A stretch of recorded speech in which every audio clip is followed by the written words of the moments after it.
जय भीम साथियों, आज हम बताने वाले हैं बाबा साहेब जी की कहानी पार्ट 2।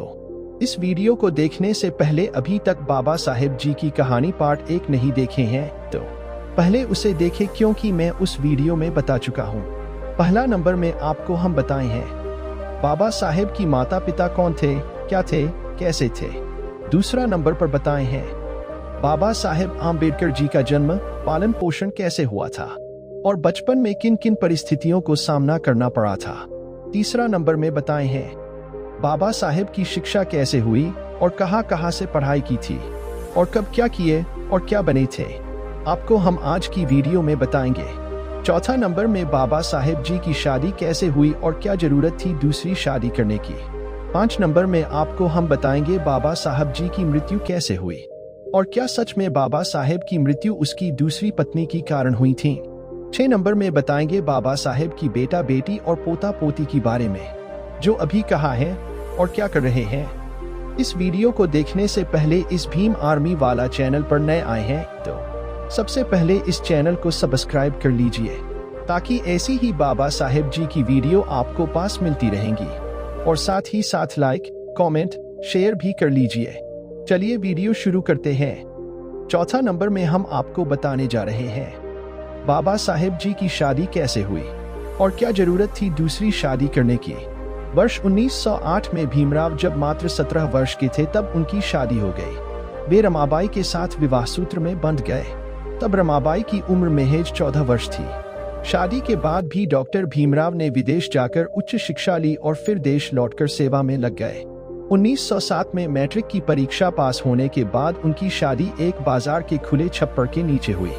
बाबा साहेब की पहली शादी रमाबाई से 1906 में हुई। 1935 में उनका निधन हो गया। फिर उन्होंने दूसरी शादी के बारे में सोचा ही नहीं, लेकिन जब दूसरी शादी की तो परिवार और बिरादरी में इसका विरोध हुआ। आज भी ये सवाल उठाया जाता है कि भीमराव अंबेडकर ने जब दूसरी बार शादी की तो एक ब्राह्मण महिला से क्यों की। जब उनकी दूसरी शादी उनका इलाज कर रही डॉक्टर सविता से हुई तो खुद उनके लोग ही नहीं बल्कि परिवारजन ही इससे खासे नाराज हो गए। उनकी नाराजगी हमेशा बनी रही। इसी वजह से जब डॉक्टर अंबेडकर का निधन हुआ तब उनकी दूसरी पत्नी पर कई तरह के आरोप परिवार की ओर से लगाए गए। आमतौर पर लोगों को उम्मीद नहीं थी कि डॉक्टर अंबेडकर इस उम्र में आकर ऐसा कुछ करेंगे। जब उनकी पहली पत्नी का देहावसान हुआ तो उसके बाद उन्होंने तय ही कर लिया था कि अब उनका जीवन विधुर के तौर पर ही बीतेगा। इस बात को 13 साल निकल भी चुके थे। वर्ष 1947 के आसपास बाबा साहेब डायबिटीज और ब्लड प्रेशर से काफी परेशान थे। पैरों में दिक्कत बढ़ने लगी थी। समस्या इस कदर बढ़ी कि उन्हें गंभीरता से इलाज की सलाह दी गई। मुंबई की डॉक्टर सविता ने इलाज शुरू किया। वह पुणे के संभ्रांत मराठी ब्राह्मण परिवार से ताल्लुक रखती थीं। ऐसे ब्राह्मण परिवार से जिन्हें चित्पावन ब्राह्मण कहा जाता था, यानी सबसे कुलीन ब्राह्मण। सविता पढ़ने में काफी कुशाग्र थीं। पुणे से आरंभिक पढ़ाई के बाद उन्होंने मुंबई से MBBS किया। हालांकि डॉक्टरी शुरू करने के बाद डॉक्टर सविता ने भी यही सोचा था कि वह अविवाहित ही रहेंगी। जब वह डॉक्टर अंबेडकर का इलाज कर रही थीं, तब उनकी उम्र 38 साल थी। हालांकि वह अपना काम इतनी बखूबी करती थीं कि एक अच्छे डॉक्टर के तौर पर उन्होंने अपनी पहचान बना ली थी। इलाज के दौरान वह अंबेडकर के नजदीक आ गईं। हालांकि दोनों की उम्र में 18 साल का अंतर था। जब शादी हुई तो न केवल ब्राह्मण बल्कि दलितों का बड़ा वर्ग खासा कुपित था। अंबेडकर के बेटे और नजदीकी रिश्तेदारों को भी ये शादी रास नहीं आई। खटास्ता जिंदगी बनी रही। बाबा साहेब की पहली शादी 1906 में हुई थी। बाबा साहेब तब 15 साल के थे और उनकी पहली शादी रमाबाई से हुई थी। शादी के बाद अंबेडकर की पढ़ाई जारी रही। बैरिस्टरी की पढ़ाई करने के लिए वह इंग्लैंड गए। लौटकर दलितों के उत्थान में जोर शोर से जुड़ गए। पहली पत्नी से 5 बच्चे हुए। केवल बड़े बेटे पशवंतराव ही लंबे समय जीवित रहे। बच्चे ज्यादा पढ़ भी नहीं सके थे। यशवंतराव भी केवल मैट्रिक तक ही शिक्षा पा सके थे। हालांकि बाद में यशवंत ने रिपब्लिकन पार्टी ऑफ इंडिया बनाई, विधायक भी बने। बाबा साहेब काफी व्यस्त रहते थे। पारिवारिक जिम्मेदारियों की ओर ज्यादा ध्यान नहीं दे पाते थे। लंबी बीमारी के बाद रमाबाई का 1935 में निधन हो गया।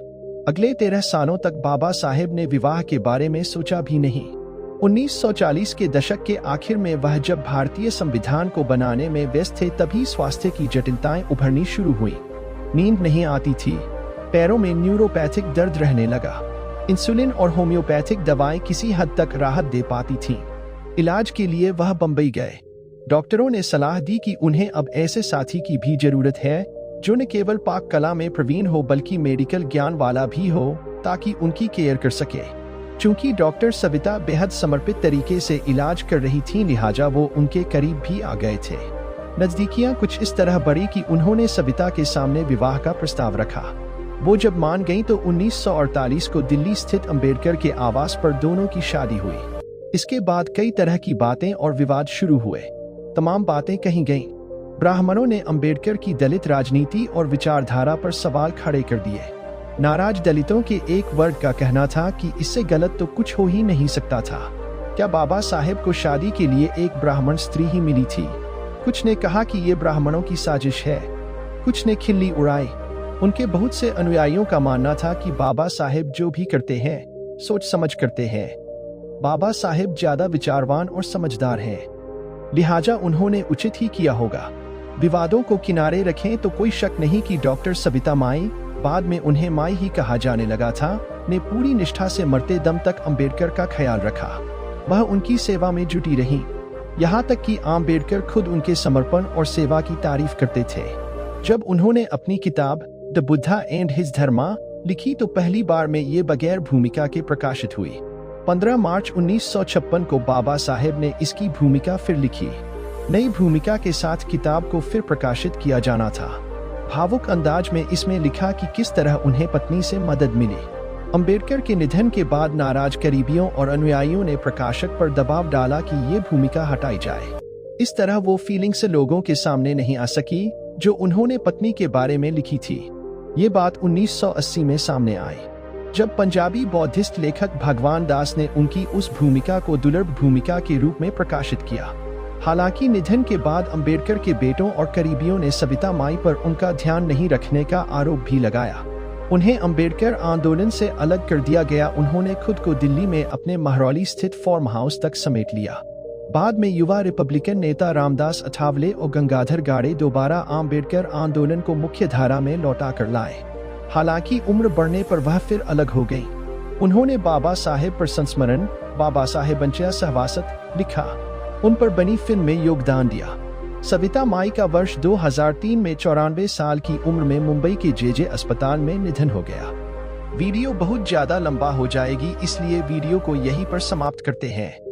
नंबर 5 से पार्ट 3 में बताएंगे। वीडियो कैसी लगी कमेंट में बताएं। जय भीम, जय भारत।